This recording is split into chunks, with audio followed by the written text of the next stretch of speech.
So let's talk through some week 4 storylines here. I'll let you go first. What are we looking at? Yeah, so I think maybe the biggest one from a player opportunity perspective here has got to be Omarion Hampton. Look, it's RB1 season for the rookie in Los Angeles. There should be zero volume concerns here with Hassan Haskins listed as RB2 on the depth chart. You got Kamani Vidal. I don't even think he's active on the roster, the game day roster. He might have to be called up from the practice squad, but that's not someone I'm concerned about cutting into Hampton's workload, who saw a massive jump with Harris getting taken out of the game last week. He's already seen 15 plus carries in 2 games, saw 19 rushing attempts and 6 catches on 7 targets with Harris leaving that game. Look, Hampton needed this opportunity. It hasn't. He scored last week. He's had some decent looks, but in the timeshare, it just wasn't looking like it was going to happen for him anytime soon this year. And it's unfortunate it comes at the expense of Najee Harris' season. Harris isn't the most effective runner, but he's a good dude. You like watching him play. So it's a bummer to see this is why it happens, but this is the reality of the NFL. It's next man up. And in Los Angeles, that's Hampton.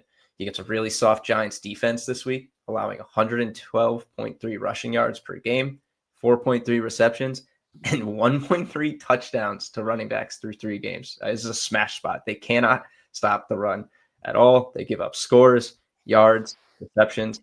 You have RB5 upside for Hampton easily here. He's our RB12, I think, in PPR rankings on the week, but that's RB1 territory. Sky's the limit for him this week. Projected for 65.8 rushing yards, 20.1 receiving yards, a 54.5% anytime TD probability. A big jump from his 45.0 rushing yards and 42.2% TD probability with Harris in there. So wheels up on Omarion Hampton. If you've got him in fantasy, you're stoked. I'm definitely going to be looking for a few ways to bet on him this week. Again, you might be kind of hard to find some value with knowing that he's going to get all the touches, but it's definitely an angle I'll be perusing and picking apart to try and find the best spot here. Might be a guy worth looking at for touches out of the backfield. Receptions, targets, because like we said, 6 carries or 6 catches on 7 targets. And depending what that volume is with running back catches, you could probably get some good odds there. Yeah. Thoughts and prayers to anyone who draws Omarion Hampton this week in fantasy as well. After I always hate that, right? When you're looking at who you're playing for the week and it's like, oh, the guy who got huge injury breaks that are going to make him way more involved. Great. What a fun time to play this guy. Good luck to you folks out there in my shoes. That's what's going on in my league right now. My storyline here, I'm talking about your team for just a moment. It's the Dallas Cowboys. We got the Packers this week. Now there's wide receiver questions everywhere. CeeDee Lamb in and out, and then suspiciously back in for one play in the second half of that game last week. Didn't love to see that, of course. However, it's going to open up some opportunities for the other pass catchers on Dallas. We obviously expect George Pickens in more of a wide receiver 1 role, a place that he has found himself throughout his career. Although, reminder, we're playing the Packers defense and a pissed off Green Bay Packers defense. So, even if you are a wide receiver 1 for a week, George Pickens, maybe more like a wide receiver 2 for the week, but we'll see. You never know. Pickens has some pretty high projections from us this week, 61.3 receiving yards, a 35.2% likelihood of an anytime touchdown. However, I would advise if you are looking to capitalize on a different Cowboys target than CeeDee Lamb, maybe you look to the tight end spot, because the Packers have been surprisingly vulnerable for a very good defense against the tight end position, allowing 71.7 yards per game to the position. Jake Ferguson coming off a 12-catch, 80-plus yard game. Our projections love him this week, 52.8 yards, 5.7 receptions.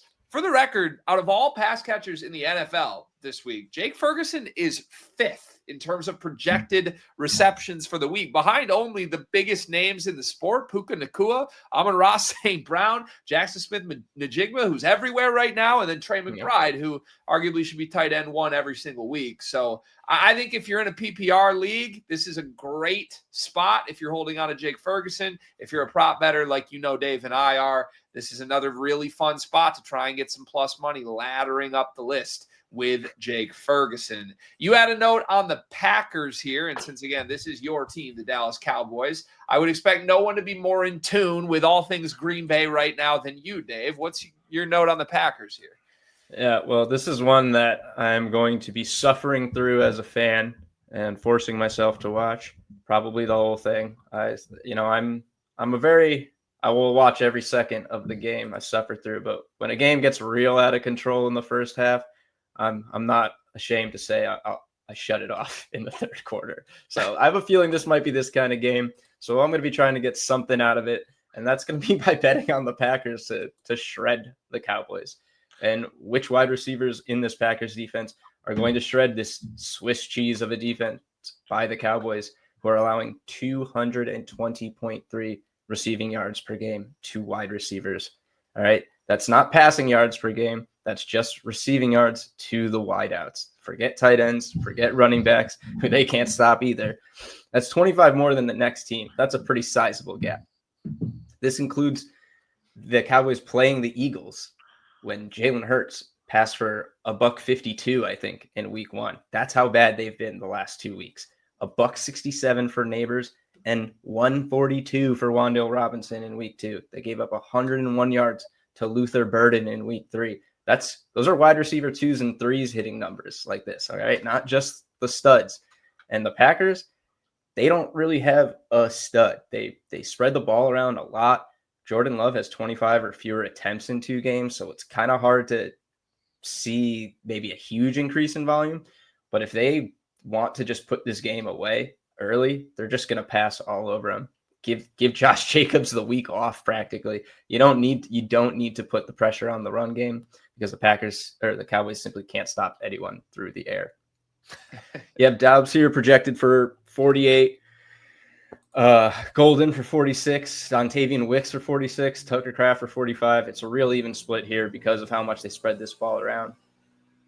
If I'm looking at 2 guys here to really go off, it's Dobbs and Golden for me. Dobbs has proven that he's got big playability.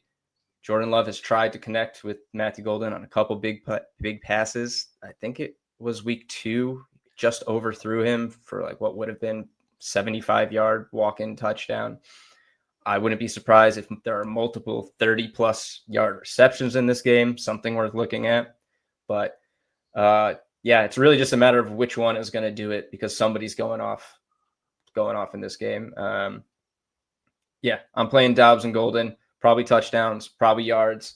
Tucker Kraft is, I think, the best single receiving game out of anyone in this Packers offense so far, but I don't know if I'm going to go to the moon with him. But, it's not going to be good. It's going to be a massacre, I think, and I'm just going to do my best to try and capitalize on that. I'm going to watch the Cowboys get shit on. Excuse me. I'm going to try and cash in. This is what we in the business like to call the emotional hedge from Dave right now. Just make sure we're covering our bases. No, to your point on Green Bay, it always drives me crazy because I like all of the pass catching threats on Green Bay as talents, but man, it's been such a revolving door the last couple seasons of the Jordan Love era, just of number 1, who's available, but number 2, who's the target of the night, it seems like. I will say through 3 weeks, it feels like Dobbs has emerged as a little bit more of a wide receiver 1 than Green Bay has had in recent years. We'll see if that holds. This stuff always rotates, but as you mentioned, I think his numbers through 3 weeks don't necessarily dictate how involved he's been. If they just connected on 1 to 2 of these deep balls, it would almost, I don't want to say mimic the production, but it would feel more like what Quentin Johnson has done in LA right now, where he's hit on all his big plays. Now he looks like this monster. Dobbs has just barely missed on quite a few. I think if those opportunities are still there against Dallas, you're right. Dallas hasn't shown much resistance at all. And again, from a fantasy perspective, just speaking from a 12-team league that I'm in right now, Wicks is on the waiver wire right now. Like Golden's on someone's bench. I've got Dubs on my bench. I'm playing Dubs personally this week, even though I haven't yet through 3 weeks just because of the matchup. But man, if you have any of these threats on the waiver wire, it might be a really good streaming option for 1 week against this secondary. That's enough crapping on your team, Dave. Let's move to the Dublin game here. Vikings and Steelers. Again, Carson Wentz, second start for Minnesota here. They obviously passed the test in week 3. Now, how much of that was just Cincinnati's incompetence, we don't know. Reminder, Jordan Addison is returning from suspension here. Our model projects him at 3 receptions, 47 yards, 27% anytime touchdown probability. Feels, conservative as you would expect for me in the first mix back with a backup quarterback. So I would hesitate to advise people to run to the front of the line and back a huge day from Addison. Let's see how involved he is in his first game back in that weird, out of the country type game where we never really know what's going to happen. I will say Wentz looked the part well enough in his first start that both Justin Jefferson and TJ Hawkinson could be trending upward for their involvement here. It's been a quiet start to the season for both. And, for me, I think if you look back at last week, both Hawk and Jefferson came off their best games of the year. So they may have a little bit of a premium as far as price goes at this point. You're probably not going to get good value on them. Even Justin Jefferson right now, just a 34% touchdown probability this week. But I would say let's just monitor this, because if Wentz has another good performance, we don't know when J.J. McCarthy's back. It's rumored to be soon. But if the offense really gets going through the air, we saw the storyline happen last year. Do you stick with a backup quarterback that's leading you to success? It could certainly happen again. While we wait for more data there, reminder that Jordan Mason, basically a workhorse right now, 84.4 rushing yards and a 16% probability of multiple touchdowns is what our model has here for Mason. So if there is any player in this game to back, I would say it is Jordan Mason. On the flip side, just looking at the Steelers quickly here, it's a major opportunity for them. Could guarantee first place in the division for yet another week. We really don't know what to make of this team. The model has this as basically a 50-50 game against the spread right now. No value on either side. And, just some history from international games here. Since 2023, this Dublin or any international game has been 5-3 to the under, 6-2 to favorites covering the spread. And those 2 losses were the Chiefs this year to the Chargers, and then a bizarre Bills loss to the Jags, if you remember that game a couple years ago. So weird.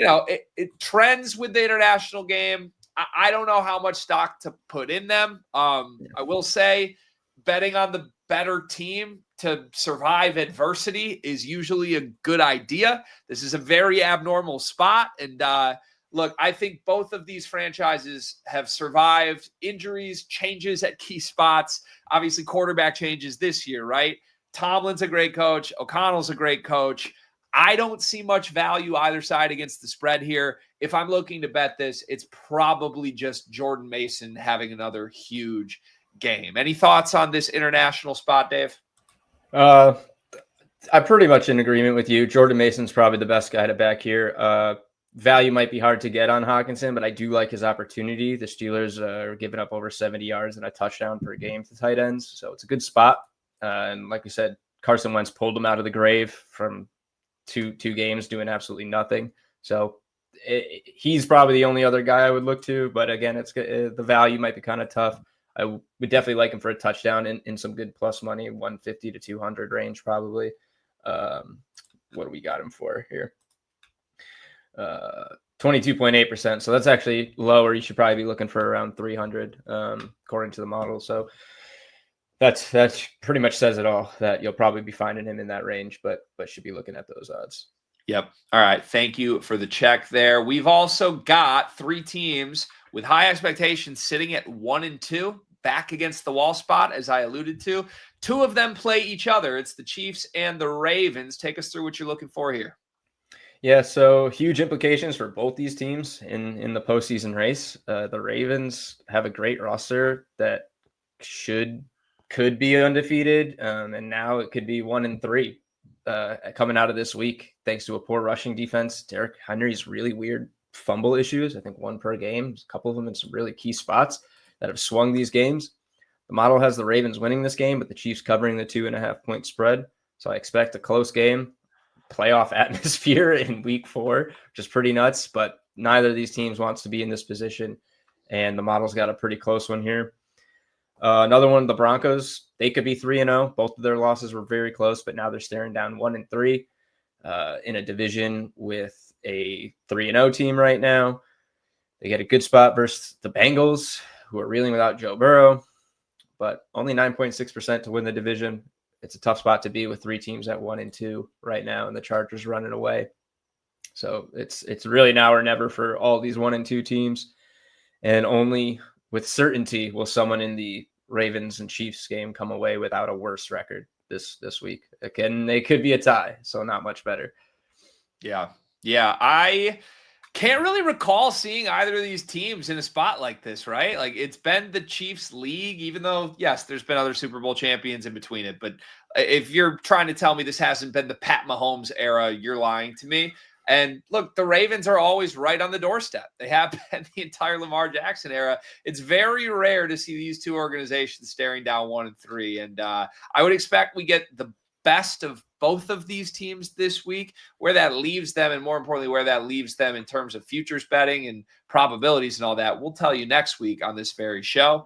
But I'm excited to see what these teams are made of.